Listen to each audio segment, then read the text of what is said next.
All systems go. Clear for liftoff.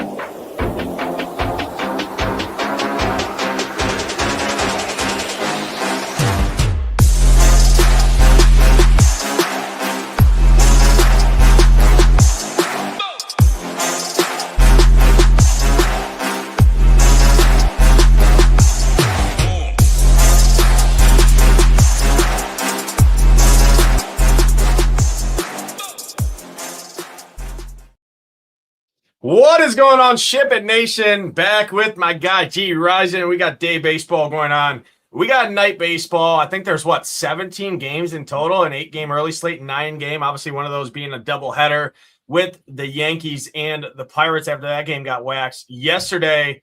No Coors Field back in our lives here at Gyiraszin, and we got an early start time. We got a 5:40 start. Last game tipping off at 7:10 in the Lord's time zone. Should be a nice early night of baseball overall. Bring you in, man. Happy Wednesday. What the hell's up with your boy Framber, man? What a pivot that was. We thought we were pretty sharp getting off the chalk there, and Framber said, not so fast, my friend. Fuck Framber's fucking ass. That guy. I told you he's like he got no mental game. Nothing between them ears, man. You could probably look in this ear and see fucking daylight right out the other side is what I'm thinking, Nate. It's like that dude is fucking – like, I don't know if you watched it, but like he got a few guys on, and then they hit that like little bloop pop up that bounced behind first base, and the right fielder came in and went over his head. I was like, it's over. He done lost it right there. Like I was like, he done thrown the towel right there. Like I was like, he ain't gonna make it out of this damn inning now, like guaranteed. Sure enough, he didn't even make it out of that inning. I was like, man, this guy here is just. For a guy on his professional level, you just see it over and over and over and over again. It's like as soon as he loses, there's no recovering for that fucking guy. But either way, that's DFS baseball for you. That's for sure. But, dude, I was looking at the pitching today. I was like, how could it possibly be worse than yesterday? I'm like, and it is. It's like fucking gross, man. Like, dude, like when you're looking at Sandy fucking Alcantara, whatever his damn name is like, one of your better pitchers. It's like, wow, man, like this is absolutely insane, Nate. So the dude, it's like we got 9 games. You said 5:40. I mean, it's, for most it's 6:40. I mean, we're in the Eastern time zone around here. So 6:40, but you're right. The latest game is at 8:10. We don't have any late games. So it's like the whole slate is basically going to end in an hour and a half. It's going to be fucking hot.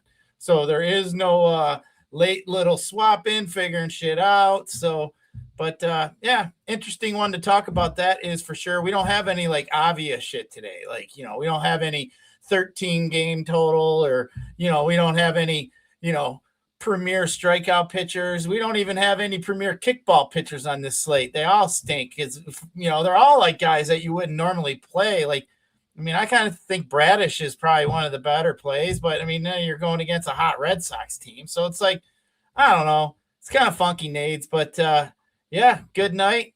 It's finally cooled off. Smoke's gone away around here. The Canadians ain't smoking us out in Michigan anymore. I mean, that was awful for a few days around here. Hot and shit. And you couldn't even see like 3 blocks over. You couldn't even see the flag, it's in the front yard over there because it was so damn foggy around here, or smoky. And it smelled like some kind of rotten ass like tree or something. It didn't even smell good. Like maybe Canadians should start exporting marijuana or weed. When we get these fires and shit, at least we get a buzz around here. Maybe, have some fun out of the deal. Like shit, it's been terrible. But yeah, Nades, what do we got? 9 games on DK, and I think there's 7 games on FanDuel. Missing out the Spanky game, the doubleheader. So missing out on that one. But yeah, I mean, we got a decent slate, man. What a big day of baseball day! 17 games. Yeah, massive. Obviously, 2 doubleheaders, right? That's why people are like, "Why? How's there 17 games when there's 30 teams in the league?" Right? Well, when you got 2 doubleheaders, that makes up for it there. So yeah, pitching. You gave a good kind of overview. I didn't think pitching could get worse than yesterday, but here we are. We're back. We're back. But then when we get to offense, I mean, as bad as pitching looks, offense doesn't look much better, Gyiraszin. So this is like one of the weirdest slates I remember in some time. It's going to be kind of a lot of, I mean, this is an MME paradise slate, or anyone out there who has kind of strong conviction. Throw out whatever the hell Gyiraszin and I talk about. Half the time we talk about nonsense on here anyways, and just go with it, because that's kind of the slate it is, right? There's no clear-cut spots, right, which does make things better for a tournaments guy, and kind of you can use ownership to kind of dictate a little bit more, just because when everything looks kind of similar, why play into the ownership that everyone else is gonna? But even from the pitcher aspect, you see this right here, highest owned pitcher right around 30%, and that's going to be Sandy Alcantara, like you alluded to. The guy on the other side, Peter Lambert, I expect a lot of teams to kind of be those two guys paired. When I run projections in the dry run, I'm getting a bunch of Lambert, I'm getting a bunch of Max Fried, I'm getting a bunch of Alcantara, and a bunch of Ranger Suarez. But the issue there, Gyiraszin, is Max Fried and Ranger Suarez are both making their first starts off the IL, so you have no clue. We just saw Mizorowski pitch 65 pitches on Monday. These guys coming off extended rest, right, off the IL, and then all-star, like, you just have no clue really what the pitch counts are going to look like, especially for those two guys. So personally, for me, Fried and Suarez are kind of out of my pool. I won't be shocked just with the way the pitching slate shakes up if they posted some scores, but both of them are going to get played because of the price points, right? Max Fried, the name recognition alone at 8,800 on a slate where pitching looks pretty gross, and then Ranger Suarez, same thing, as hot as the Red Sox been. People are looking, kind of penciling in 4 win points for Ranger Suarez there. So those two guys are going to play into ownership, and there's a bunch of unknowns. For me, they didn't really make my pool, but talk to me. Let's just do the 8K and above. We'll go Montero, your guy, Montero pitching in the Wrigley wind-blown in game there. That worked out well for our boy yesterday. Does he come back? And then talk about Kyle Bradish. Same price point as Peter Lambert, half the ownership.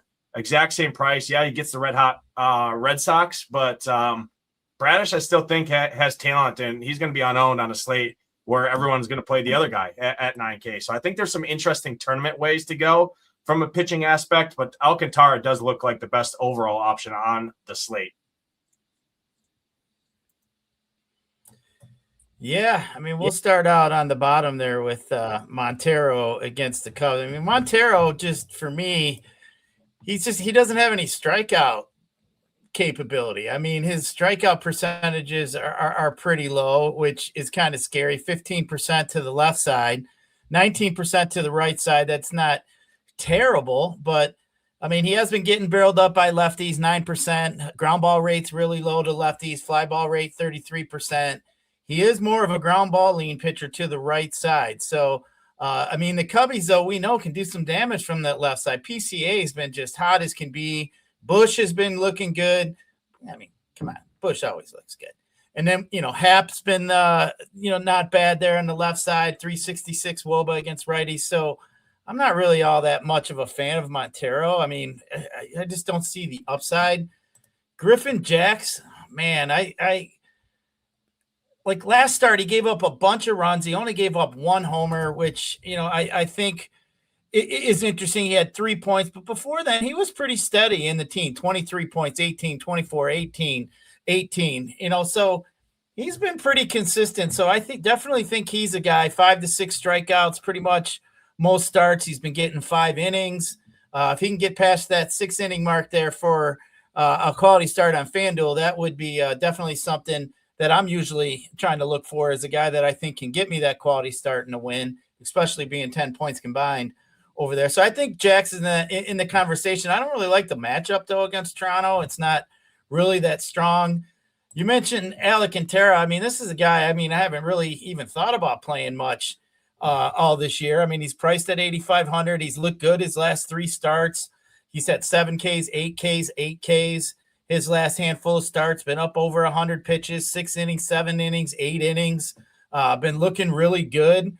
So, I mean, he did it too against the Brewer team, Cleveland, and also in Sacramento. So it ain't like he's had some, cupcake matchups either. So I'm going to ride the hot hand, and I'm going to call Sandy my favorite pitcher, especially on DK. I do like him on FanDuel as well. So the matchup he's got against Houston, it's okay. It's not one that I'm jumping up and down about and overly excited about. But, you do have couple strikeouts there at the back of the lineup. Trammell, the Spence's in there, Ward, Christian Walker. They're all above the 22 line. So, I think Sandy's a guy that I can live with. I mean, and I think, just kind of looking at the slate, I mean, it's about as good as we're going to get in reality here today. I mean, moving up the line too. I think you're right about Fried and Suarez. Both of them, I think I read, was it Fried went 3 innings. They yanked him, and the Suarez went like 50-some pitches in his last rehab start.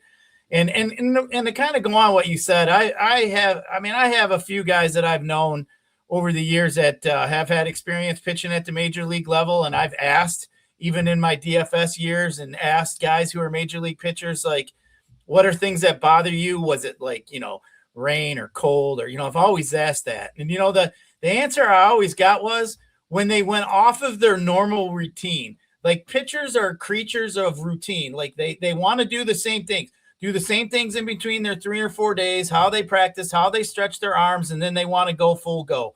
When you start disrupting that fucks them up, man. They're creatures of habit. So pitchers don't like to mix up their routine. So I need to see Fried and Suarez a little bit before I'm even gonna look there. Now, looking at Lambert and Bradish, I think everybody's got it wrong. So I think Bradish should be the guy who should be more highly owned than Lambert's going to be here against Houston. I think the only reason why everybody's looking at Lambert is because this is the last start. He had 10 Ks. It's the recency bias that we talked about yesterday, Nate. It's like everybody's after Lambert. Everybody's all excited about him today, and you're going to sit there and you look at his numbers. We could look there. First of all, I'm afraid he's going to see 1, 2, 3, 4, 5, 6 lefties. His walk rate against lefties is 14.2%. That's alarming. His fly ball percentage is almost at 32%. That's alarming. He has been getting barreled up a little bit by righties at 9%. So I'm a little bit concerned if Lambert's control is not there. He's not going to get you where you need to be. I mean, he has looked pretty good in his last 3 starts, 27, 26, 26 points. A couple times in between, he did struggle. So sure, I do believe he is ranking up there as one of the better plays. But you turn around, you look at Bradish here against the Red Sox, and I'm looking at a guy, sure, he's got some walk rate issues also. 11% to the left side, 10% to the right side. His strikeout percentages are a little bit better left side. So 22%, 24%. He has been getting barreled up a little bit by righties, but I mean, his ground ball percentages are better. 50% ground balls to both sides. Fly ball percentages are low, 22%, 19%. So, I'm looking at the strikeouts we got. Contreras, 28%. Duran, 30%. Navarez at the bottom, 32%.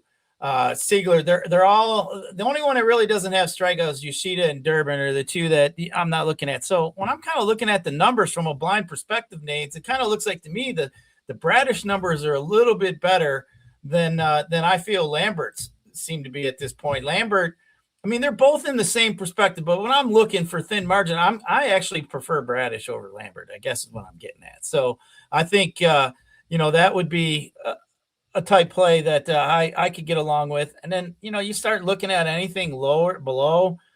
I mean, I think it's a kind of slate you can start with your bats, kind of see what you got left with some pitching. There isn't any pitching I feel that's going to blow you away today. Like you got to have type guys, So if we see a bunch of offense here today, I think there'll be a different combinations of pitchers that could be in your pool that could get you to the top. But I just don't really see that, 10K strikeout guy here tonight that's going to, blow us away. So I think I'm kind of looking for outs, Nades. Like, it's so bad. I think I'm looking for outs. Like, who's going to get me that 6 innings, especially on FanDuel? Like, that's what I'm kind of looking at. If I can get me a guy that gets me 5 Ks and gets me that 6 innings and potentially a win, I think that's about as good as I'm going to get on this slate, to be honest with you. Yeah, the issue is there might not be one of these pitchers that goes 6 innings. To be honest, when you look when you look at it, so that does make things challenging. I agree with a lot of what you said. Lambert does check out pretty good for me, and his ownership's not going to be off the chart, at least projections wise. I don't know how much Garrett Cole and Ranger Suarez, or not Garrett Cole, excuse me, Max Fried and Ranger Suarez kind of moonwalk back. I don't know right now, projections wise, has Lambert the same as Ranger Suarez and Max Fried, basically. And I know what I'm getting with Lambert. Lambert's got 3 20-plus games in a row. We just saw what MI did in this exact same matchup last night. Yeah, the Marlins have really good OPS against right-handed pitching, but Lambert pitching at home. And I think this Houston lineup is much better than what people are giving it credit for right now. When they add in Christian Walker's back in there now, and they got another guy back as well.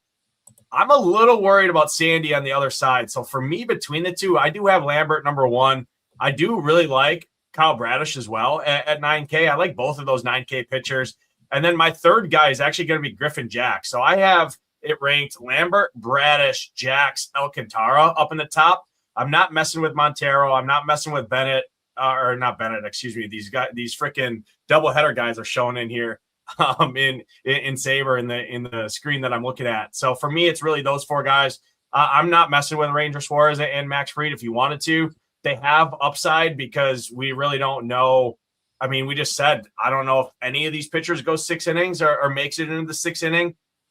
I'm kind of planting my flag on those four. Sandy, I am a little worried about just because Houston's hitting the ball pretty well right now. It is a much better lineup overall when you add in Jeremy Pena back in there. Christian Walker's back in there. Yeah, you got some guys like Taylor Trammell and Spence and Diaz in the back half, but that top 6 is a pretty legitimate roster. Gyiraszin, which hasn't been the case for much of the year. That's why people have been streamlining pitchers against this team. I wouldn't be shocked if Sandy has a good day, but he hasn't looked amazing this year. I mean, he's got an 18% strikeout rate against both sides of the plate. The Astros don't strike out a ton when you look at the last month. 20% team K rate, ISO number over 200.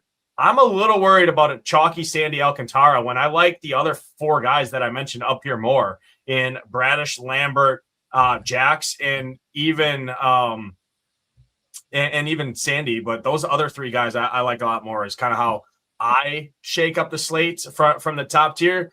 But I do think you can spend down again, right? Double spend down one yesterday with Rocker and our guy Peterson of all guys, right on the other side of that freaking Framber collapse. It was all Cubs in that one. I don't know if it's going to do it, right? Obviously, yesterday doesn't really matter for today, but I do think there's some cheaper guys down here. I think Colin Ray's pretty interesting. I think Sassoni is kind of interesting at 7,200, 6,400, and then Spencer Miles at 5,500 on a slate where pitching's gross. Maybe that allows you to spend up for those Dodgers bats that I have some interest in. But outside of those guys, it's really headlining for me. Slade, Sassoni, Colin Ray is kind of the main 2 guys down here, and then just punting all the way down to a Spencer Miles if you need salary. Yeah, I mean, the Miles thing is, I think there's enough cheaper pitching today where that $5,500 dart throw, I don't see any like gem that I'm paying up for, like a high-end pitcher or, what if you want maybe some Dodgers or, maybe if you wanted to go that route. But I mean, the dude he hasn't gone past 4 innings or 60 pitches in quite a while. So I could see, if you just feel like pitching is just not going to, there's going to be hardly any 20-point plus pitchers today, which, I think you'll still see a few. I do overall. Of all the pitchers, Lambert, Bradish, Alcantara, Jax, you could play all those guys and be happy and kind of just live in that range. Colin Ray is another guy I think you can play just because of what we saw yesterday, the wind blowing in. Ray's more of a ground ball type pitcher. So I think he's definitely in play. I saw some Aaron Nola love against the Dodgers. I can't do it. I guess the Dodgers. Maybe if it was another type team that had some strikeout capability in this spot, I would like Aaron Nola a little bit more. It is a tournament play, so I don't mind it. 7,400. It's not a bad price to pay for him if that's if you want to take that chance. But after that, I'm not playing Bailey Ober. Sassoni. If you wanted to go there, I could possibly do that. It's just not really any kind of strikeouts for me. So it's thin pickings all over. I think I would kind of just stay up in the top with the guys we were talking about: Lambert, Bradish, Alcantara, Jax. I think that's where maybe throw in Colin Ray. Maybe that'd be like the 5 I think I would use, Nades. I think that'd be about it, really, to be honest with you, after that. I mean, if you want to throw some darts at some other guys, like it's a slate. I mean, I don't fault you, but I just don't see any really reward for, some of these guys that really just, don't have long leashes and have had a past to where, they're not getting the innings that we want. So I'm going to kind of be looking at this slate for guys that are going to get me past the 6th inning. That's why I like Alcantara the most, especially on FanDuel, just because I feel like I'm going to get 6 innings out of him. Now, I saw Douglas say, hey, Darren here saying, I'll probably get beat up for it, but because the Marlins have lost 9 straight. The thing is whenever that comes up, everybody's looking at what the Vegas odds are, like what the likelihood. And that game is pretty damn close to flip them. So, no one else is really taking the consideration. Now, if that was like a minus 200, and Lambert was a minus 200 against the team that has lost 9 in a row, I mean, that'd be a bigger difference. Like, then Lambert would probably be a way better play, but, they're not even seeing it that way. So I think that's more what comes into play is what the odds are for that team to win. And then really the best way to look at it too is the first 5 innings, right? You can see that quite a bit when you're looking at, sports bets. Most books give you the odds for the first 5 innings, which generally is a game that you're going to look at involves just the starting pitching. So, I think that's what I kind of like to look at too. Like, what are the odds of him in the first 5 innings, like winning that first 5 innings. So I think that's something too that needs to be looked at. But yeah, man, pitching's kind of thin today. Like it's tough, but yeah, I need, and like you said, offense isn't great either. So it's not like I can tell you, oh man, hey, a bunch of people that are going to play, like we talked about Peterson yesterday. Oh, if you play them, you're probably going to have a bunch of Nats on your team because you're going to, have salary. And that's pretty much what happened. So I just don't see that team today. Obviously no Coors game, no Sacramento game, nothing of that sort. I mean, we literally have just basically an East Coast, Midwest type slate here tonight. There's nothing late past 8:10. So yeah, I mean, we're going to have to fish for some offense here tonight. It just seems like here in recent times, the offense has been coming from the later times and the warmer type spots, but interesting slate though, Nades, man, we see it every day and we talk about it. It's like, how many times we catch ourselves saying like, man, we haven't seen a slate like this in a while, but I think that's what makes baseball fun. Yeah, that is what makes baseball fun. It is daily, right? It is anything can happen, right? Every slate's differently. There's really no slate that's the same. Even obviously majority of these are 3 and 4 game series, right? So you see a lot of the same kind of matchups, and we do the show. So we usually hit the same kind of pitching rotation every time, and it still shakes up pretty differently every time. I do want to make this point though. I get but I mean, when the pitching is that bad, Miles did go 60 pitches in the last start. He does have strikeout ability, keeps the ball on the ground. I know it, right? Oh, the Rays just beat up Kevin Gausman, but Gausman is just kind of a pitcher that it doesn't really match. It's more of if he has it, he has it. If he doesn't, he doesn't, right? Kind of thing. I know the Rays are good and they're pesky in that, but I mean, Miles, his Sierra is the best in the slate. He's got a 27% strikeout rate.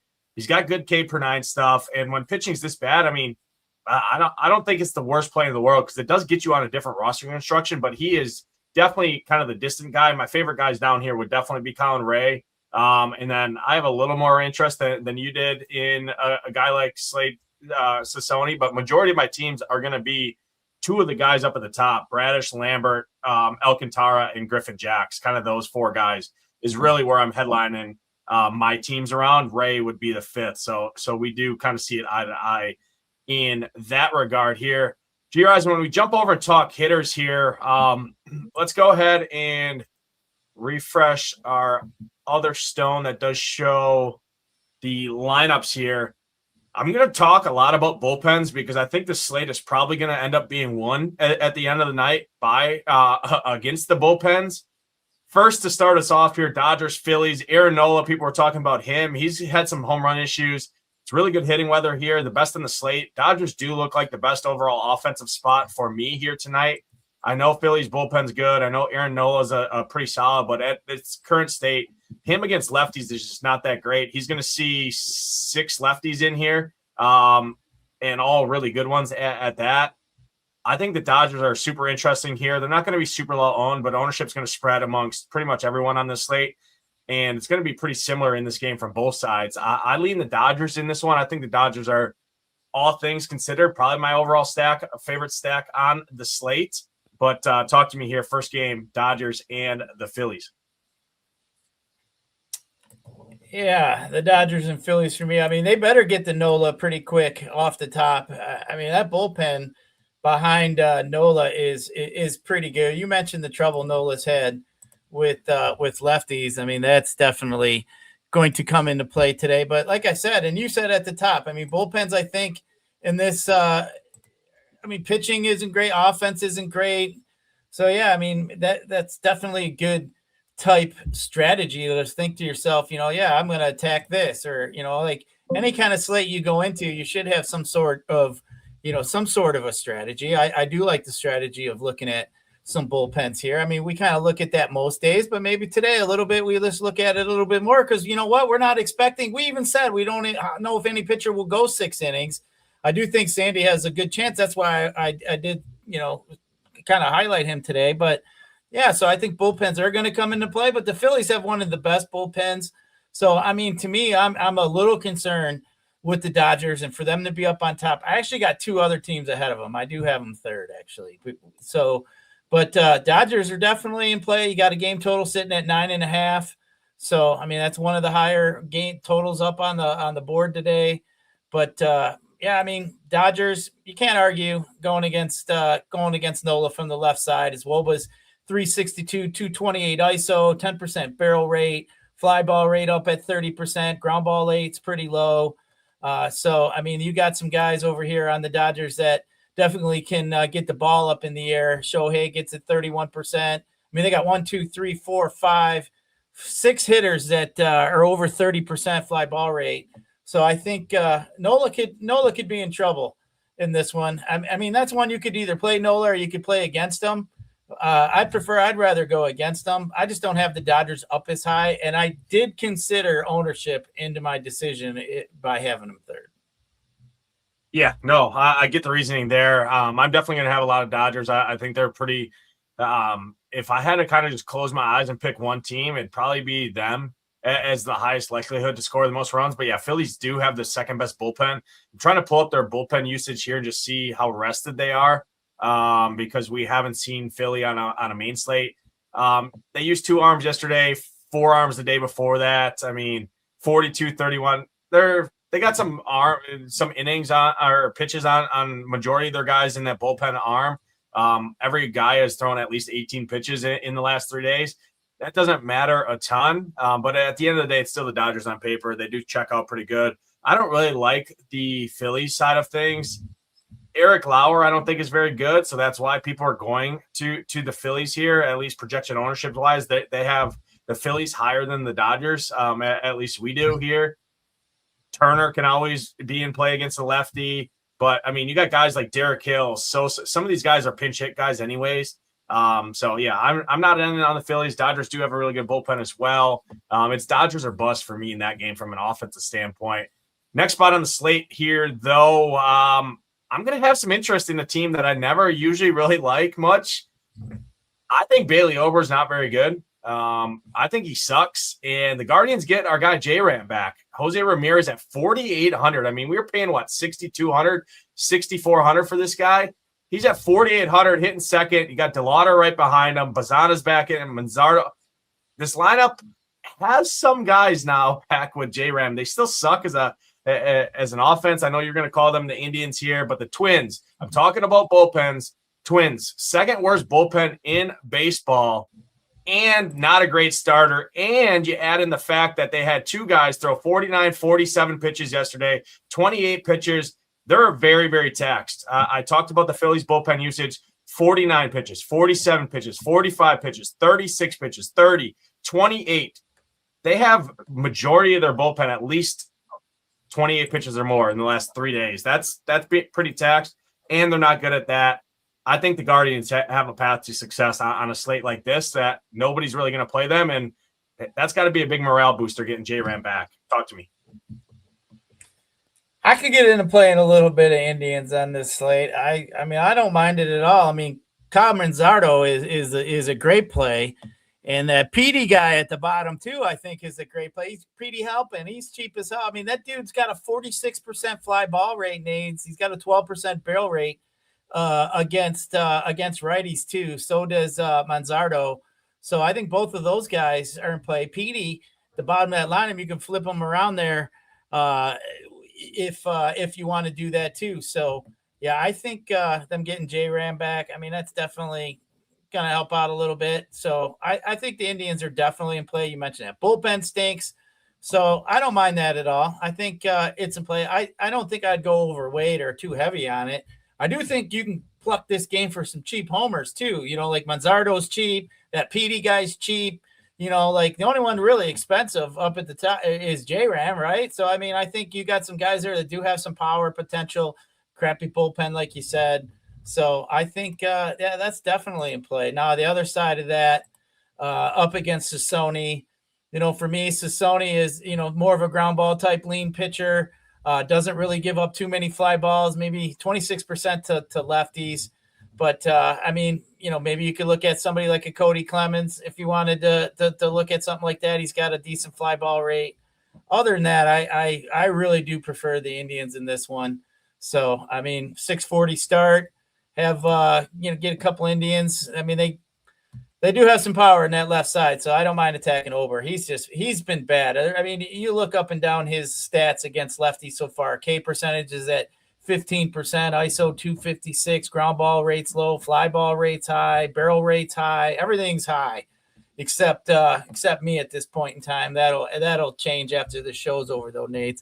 But yeah, so I think they're definitely in play, and I have the Indians below the Dodgers. I already said I had two teams ahead of the Dodgers, but I do have the Indians in my top 5 today. Yeah, I just like them a lot. I just don't think people are going to play them, and it allows me to double spend. So, like going to Lambert Bradish team, right? I can play all the best hitters, throw in a help and wrap it around to the top, play DeLauder, play J-Ram, play Bazana, play these guys, and then still be able to pluck off some of these Yankees or these Dodgers or the Braves, spend up guys. I just like how it sets up, and it's going to be unknown on this slate. And I do want to call out our guy DK in here. Probably shouldn't even throw him up here. I apologize if we hurt your feelings. We're not getting any business from the show. This is a free show. We do this for you guys, and obviously to market our tools in that, and hopefully some of you guys see value in our tools. But there's plenty of other shows out there, so I do apologize. We did hurt your feelings, but yeah, call sorry. Team Indians and take your snowflake ass somewhere else anyway. I don't give two shits, to be honest with you. Yeah, go ahead. Like, if you get worried about that, then dude, just get out of here. I mean, then put yourself in a bubble. Then what? You don't watch TV. You don't do anything because shit. ESPN's fucking everything's racial on ESPN. So get out of here. I'd call the team the Indians, and you're mad. They should be the Indians anyway. Yeah, literally, it's a free show that we do Monday through Friday for you guys. But yeah, no, next game on the docket here. We do have the chalk of the slate. Yankees. Are they gonna bounce back here? Bubba Chandler, he's got a pedigree. Gyiraszin, kind of like what we talked about with Kumar Rocker. It came through for Rocker last night. Issue with Chandler is he just has no idea where the pitch is going to go when he throws, and that can lead to some long innings. Against pretty, I mean, I don't want to say patient because they do strike out a lot, but a pretty powerful offense at that. So you start falling behind these guys like Ben Rice, Jazz Chisholm, who's red hot right now, Grisham, I mean, Dominguez, all of these guys, it can lead to a long game. Pirates bullpen right now, as it stands, sits mid pack 12th in terms of xFIP. Obviously they're the first game's going on. I don't know if it's over or what. I haven't paid attention. Day job kind of took up all my time today, but talk to me here. How do you see this one? Yankees at the end of the day, probably going to be the highest on stack on the board. At least projections would say so. I got about 75% Yankee stacks when I ran the dry run. So how do you see it? Yeah, I got the Yankees as my favorite stack, actually. Lefties especially. Bubba sucks, man.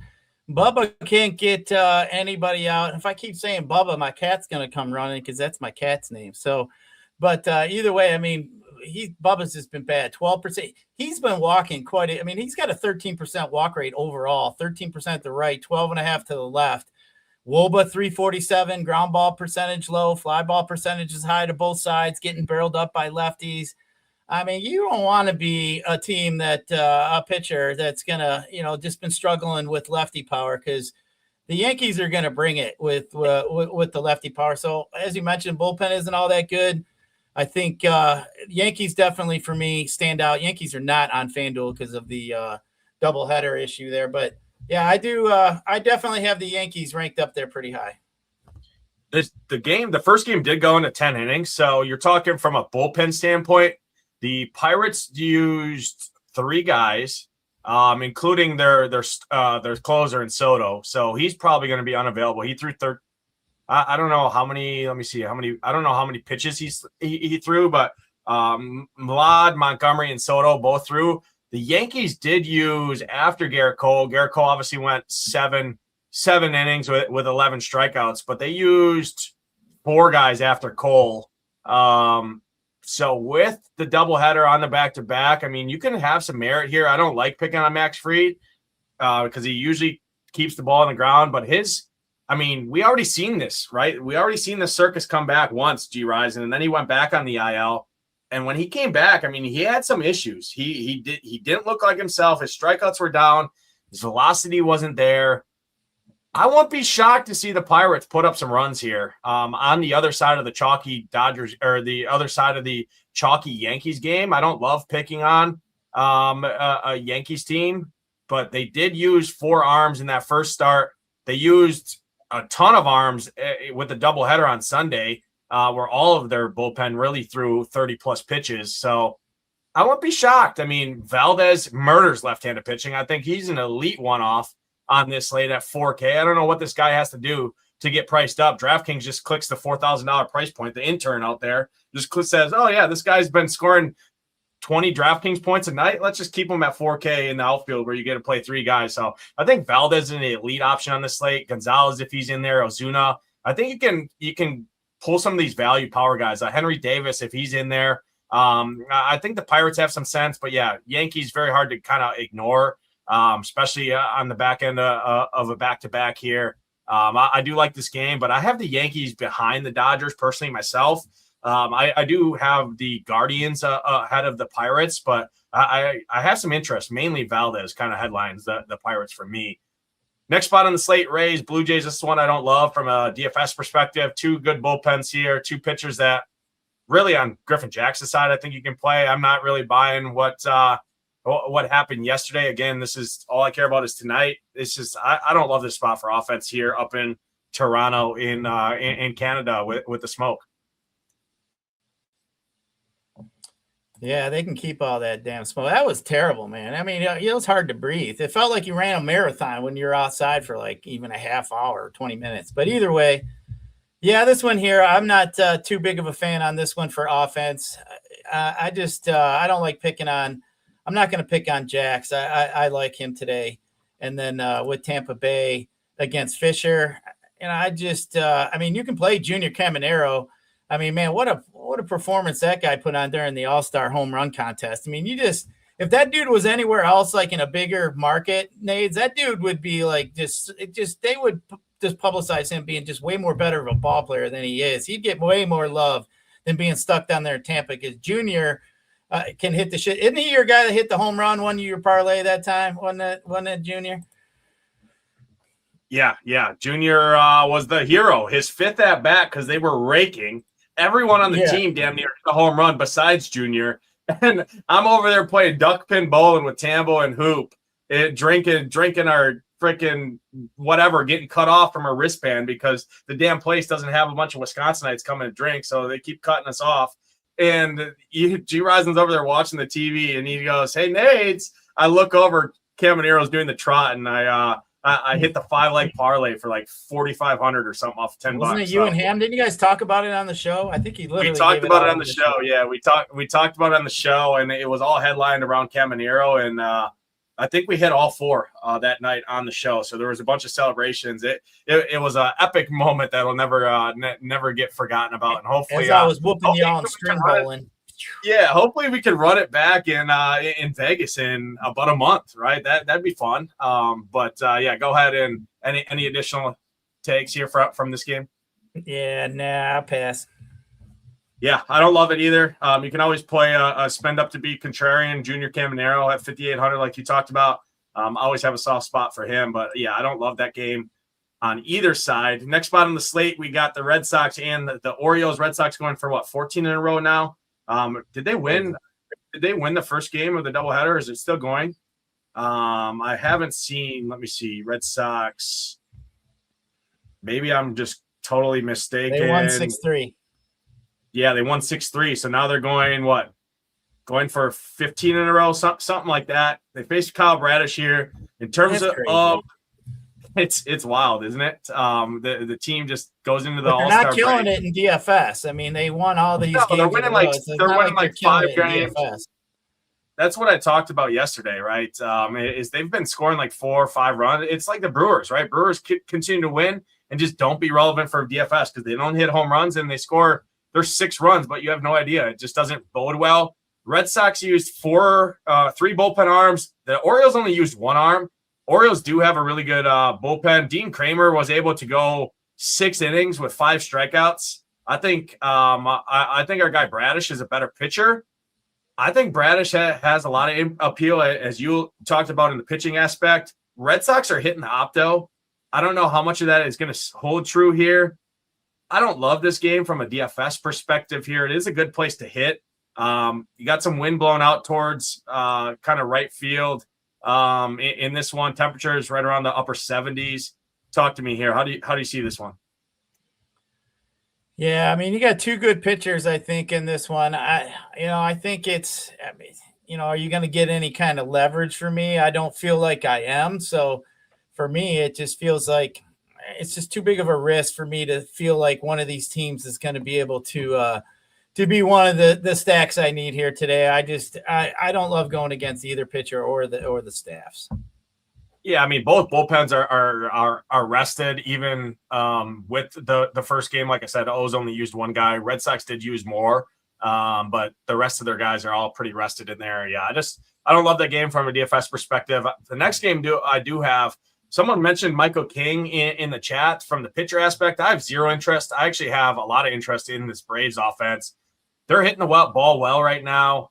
Michael King can get wild at times and just not have it. And this Braves offense is starting to come to life here, Gyiraszin. I think the Braves are super interesting here in terms of the Padres. Obviously, we know that bullpen is good, but they used 4 arms yesterday, including Mason Miller, who threw 21 pitches.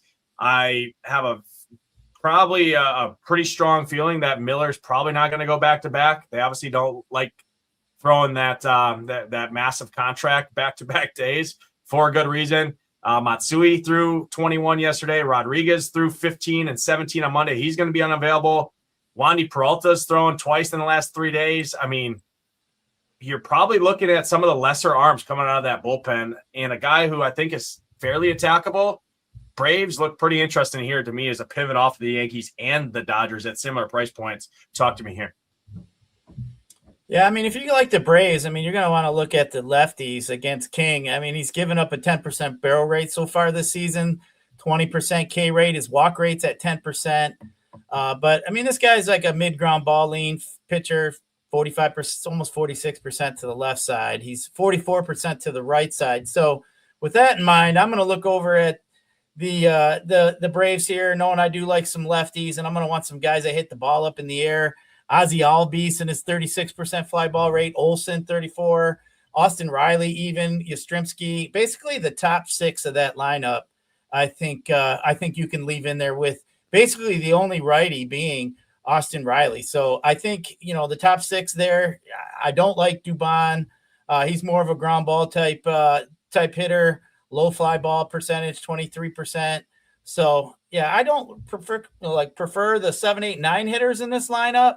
But I do think you could get to now. We talk about bullpens. I don't really like to fool with the San Diego bullpen all that much. So that kind of puts them back a little bit behind like my top 5. But I mean, if you like some Braves, I think the lefties are definitely in play. Yeah, I mean, I I don't love the Padres here. I mean, Tatis is getting going. Machado coming off 2 home runs yesterday. I mean, Braves bullpen is good as well. In terms of their bullpen usage, they're all rested. They only threw one guy yesterday, 2 on Monday. So they got really every arm available there. Martin Perez is not a great arm by any means, but I don't know.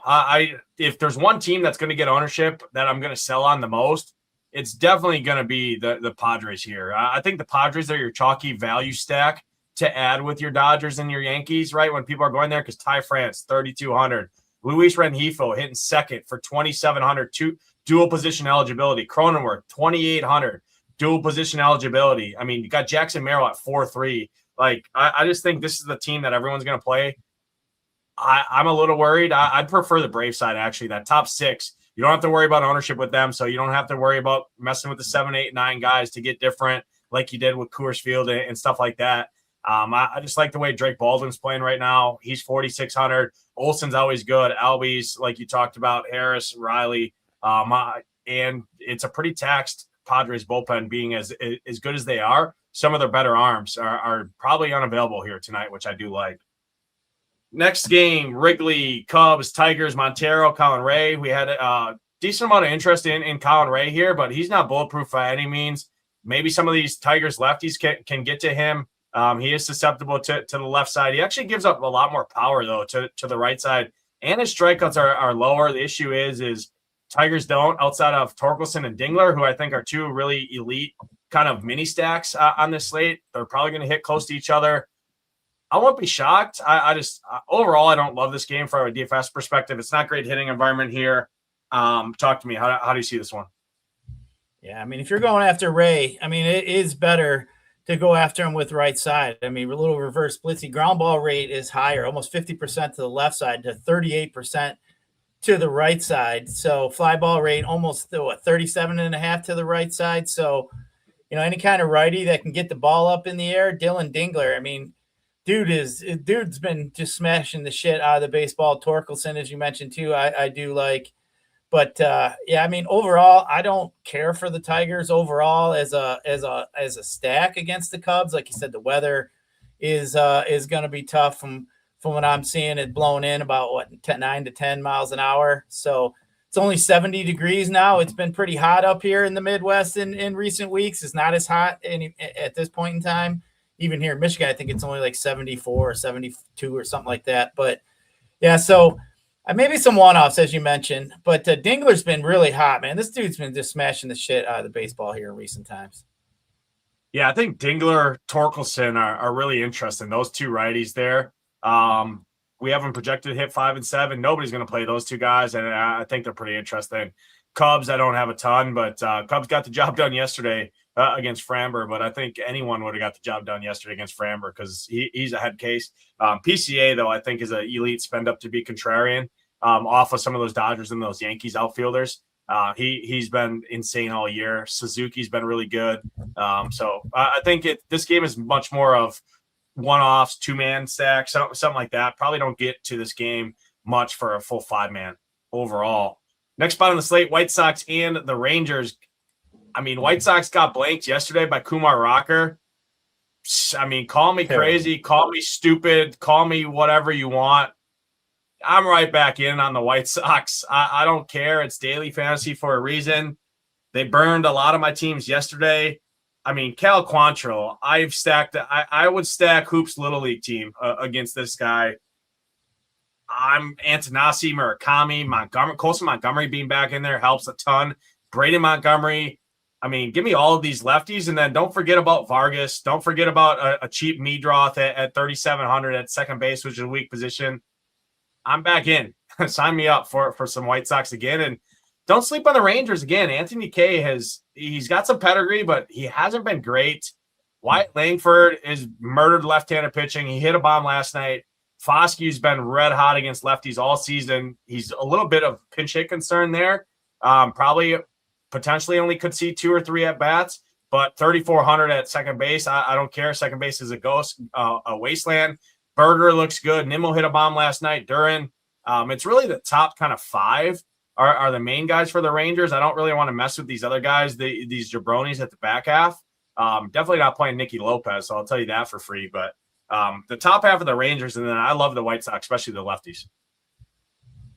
Yeah, the White Sox is that other team I was talking about when the Dodgers, me liking the White Sox a little more than the Dodgers. And that pretty much is strictly just pretty much due to just what I felt like ownership going to look like. I mean, Quantrill, as you mentioned, is just terrible. 390 WOBA against lefties, 15% barrel rate.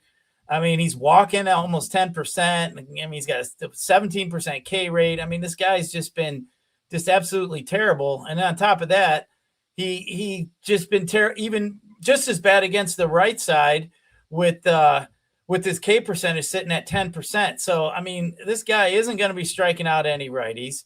And it looks like he's going to be getting pounded by lefties. Now, yesterday, I will say I was a little disappointed when I saw the lineup come out and Colson Montgomery wasn't in there for the White Sox. And that should have been my cue, like maybe back off a little bit on him. And I'll tell you, I had 3 lineups on FanDuel yesterday and all damn 3 had White Sox in them. So it kind of bit me in the ass. But as you said, I'll go right back at him here today.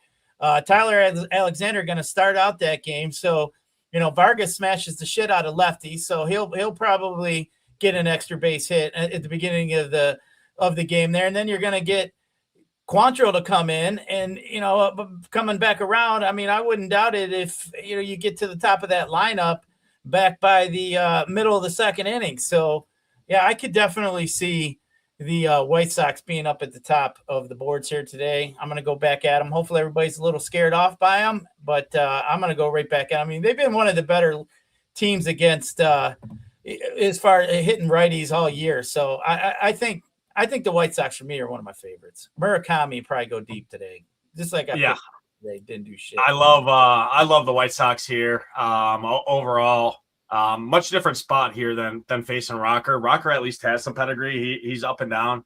Quantrill, we know what he is. And yeah, the point you brought up, Tyler Alexander going to open, that helps Vargas. That's probably why Vargas is hitting third regardless. I mean, he doesn't really venture too far. He's been their best hitter arguably all season. 5,600 feels gross to click for Miguel Vargas, but good chance he probably hits a home run in his first at bat there. I love the White Sox. Don't forget about Tristan Peters either at 3K down there hitting ninth. He's got some speed, got some power as well. Didn't he have a 3 home run game about a month ago, something like that? Scored like 55 DraftKings points but when the White Sox put up like 20 some runs. I love them. And then that Rangers, that top 5, I think is really interesting. You don't have to get cute because they're not gonna get owned either. So Duran, Nimmo, Berger, Foscue, Langford, really like Wyatt Langford, 4,500. He's another one that just never gets priced up. He's kind of in that Esmeralin Valdez range, right? Where what do these guys have to do to get priced up? But I don't care. I'll keep taking the points for a value price point. Last game of the slate, Sandy Alcantara, Peter Lambert, 2 of the most popular pitchers on the slate. Both look really good overall.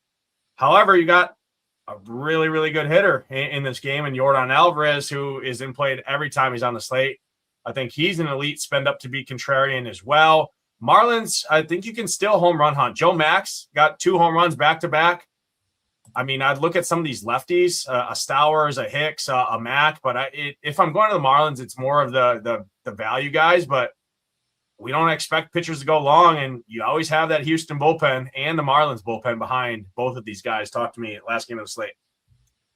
Yeah, I think you're going to see Marlins. I think they're going to be more of a type small ball kind of game against Lambert, especially that walk percentage at 14%. I mean, you look at the Marlins too, they got a lot of patient hitters, so I can see them getting on, just, moving runners around the bases and so forth. I don't see Lambert. I mean, his fly ball percentages are fairly high, over 30% to both sides. So, I think Stowers there, 32%, Hernandez, 34. I mean, those are guys, Liam Hicks, maybe. Those would be guys I'd kind of look at with Lambert if you're looking for some power. But the Houston bats, as you mentioned, with Alcantara, I mean, I guess the only way I'd want to even go after him is with lefties. Fly ball percentage is 27% to 19% to righties. So definitely they're the ground ball percentage, 39% to 54% against righties. So, yeah, you're going to want some lefties. Yordan, 43% fly ball. That's That's sick. So Jordan is definitely a guy. I mean, you're obviously going to pay up for him, but I mean, hey, pitching's fairly cheap today. So Jordan's definitely a guy that you may want to look at. So, I mean, to me, I don't love the overall offense. I just think Alcantara's been pretty good. But Jordan, if you're home run hunting, I mean, how can you not play him? He's one of the best hitters in baseball this year. Yeah, no, I couldn't agree more. Takes us to the summary of the show, your favorite pitching combination, or your top 3 pitchers, your top 3 stacks, and then a home run call if you have one. I'll do the same, and we'll get out of here. I'm going to say Alcantara, but that is just more driven even for FanDuel too. But I like him more. But I do have interest in Lambert and Bradish on DK also. Griffin Jackson probably being 4th. I think I like Bradish more actually on DK. Obviously, he's not on FanDuel. But as far as my stacks go, as I said, I do have I got some Yankees, White Sox, Dodgers.